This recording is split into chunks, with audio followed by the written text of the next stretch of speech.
தமிழக சட்டமன்ற தேர்தல் களம் சூடுபிடித்துள்ள நிலையில் தமிழக வெற்றிக் கழகத் தலைவர் விஜய் அவர்கள் தீவிர பிரசாரத்தில் ஈடுபட்டு வருகிறார். இன்று சென்னை கொளத்தூர் தொகுதியில் தனது கட்சி வேட்பாளரை ஆதரித்து அவர் பிரசாரம் மேற்கொண்டார். முதல்வர் ஸ்டாலின் போட்டியிடும் முக்கிய தொகுதியான கொளத்தூரில் தவேக சார்பில் வி.எஸ். பாபு களமிறக்கப்பட்டுள்ளார். ஆனால் மேடையில் பேசிய விஜய் வி.எஸ். பாபுவிற்கு பதிலாக மாதவரம் தொகுதி வேட்பாளர் பிரபுவின் பெயரைச் சொல்லி வாக்கு சேகரித்தார். வேட்பாளர் பெயரை விஜய் மாற்றிச் சொன்னதைக் கேட்டு அங்கிருந்த தொண்டர்கள் மற்றும் பொதுமக்கள் சற்று அதிர்ச்சியடைந்தனர். தவேக தலைவர் கவனக்குறைவாக பேசினாரா அல்லது தவறுதலாக பெயரை மாற்றிச் சொன்னாரா என சமூக வலைத்தளங்களில் இந்த வீடியோ தற்போது வைரலாகி விவாதத்தை ஏற்படுத்தியுள்ளது. இங்க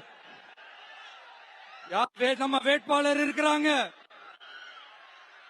பிரபு அவர்கள். அவர் வேற, நான் வேற இல்ல.